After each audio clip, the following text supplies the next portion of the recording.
Pernahkah kita mendengar ungkapan, mulutnya memang tajam, tapi hatinya sangat baik? Di tengah masyarakat, kalimat ini sering menjadi pemakluman atas karakter seseorang. Namun, jika kita menyelami prinsip Islam, terdapat kebenaran yang jauh lebih dalam, bahwa lisan dan hati adalah dua hal yang mustahil dipisahkan.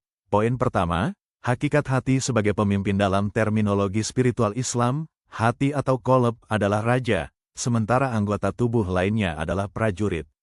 Seorang prajurit tidak akan bergerak tanpa perintah rajanya. Jika lisan kerap mengeluarkan kata-kata kotor, caci maki, atau merendahkan orang lain, itu adalah sinyal kuat adanya masalah di pusat kendali, yaitu hati. Kita bisa menggunakan logika teko, apapun isi di dalam teko, itulah yang akan keluar saat dituang.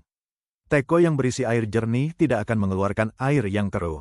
Begitu pula lisan, ia hanyalah saluran yang mengalirkan apa yang sudah meluap di dalam jiwa. Poin kedua, bahaya tipu daya, niat baik, seringkali seseorang berlindung di balik kata, jujur, atau apa adanya, untuk melegalkan ucapan yang menyakitkan.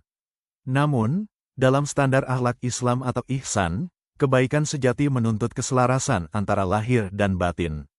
Mengklaim hati yang baik sambil terus menyakiti perasaan orang lain adalah bentuk diskoneksi spiritual.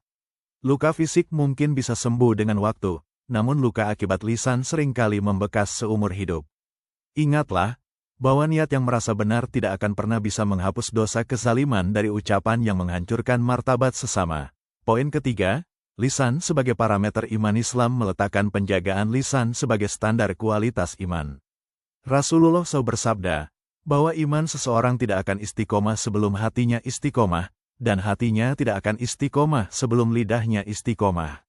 Inilah mengapa perintah untuk berkata baik atau diam, disandingkan langsung dengan keimanan kepada Allah dan hari akhir. Lisan bukan sekadar alat komunikasi, melainkan timbangan berat atau ringannya pahala kita di akhirat kelak. Poin keempat, transformasi melalui tazkiyatun nafs. Islam tidak hanya melarang kita bicara buruk, tetapi mengajarkan seni berbicara yang bermartabat. Ada kulan layina yang berarti lemah lembut, dan kulan sadida yang berarti perkataan yang tepat dan benar. Untuk mencapainya, yang perlu diperbaiki bukan hanya teknik berbicara, melainkan pembersihan jiwa atau tazkiyatun nafs. Saat hati kita bersih dari penyakit hasad, sombong, dan dendam, maka secara otomatis lisan akan melunak, menjadi lebih tenang, dan penuh hikmah. Kesimpulan pada akhirnya, menjaga lisan adalah perjuangan untuk menjaga hati. Berhentilah memaklumi mulut jahat sebagai karakter, dan mulailah melihatnya sebagai panggilan untuk memperbaiki diri. Karena setiap kata yang kita lepaskan ke udara adalah pantulan abadi dari apa yang kita simpan di dalam dada. Mind your word, because they define your heart.